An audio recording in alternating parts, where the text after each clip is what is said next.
Hey everybody, hey, just reporting on some current earthquakes.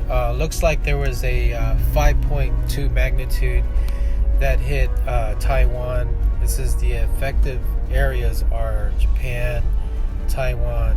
This is 60 miles from Sahu Township, Yan in Taiwan.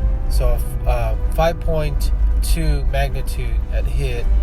And also today, looks like 60 countries are going to participate in what you call a earthquake warning thing. So there's going to do a drill thing on earthquake preparation on that. So meanwhile, the California earthquakes, there hasn't been any activity so far, but I believe there's maybe some aftershocks on that, but we'll keep you posted regarding that.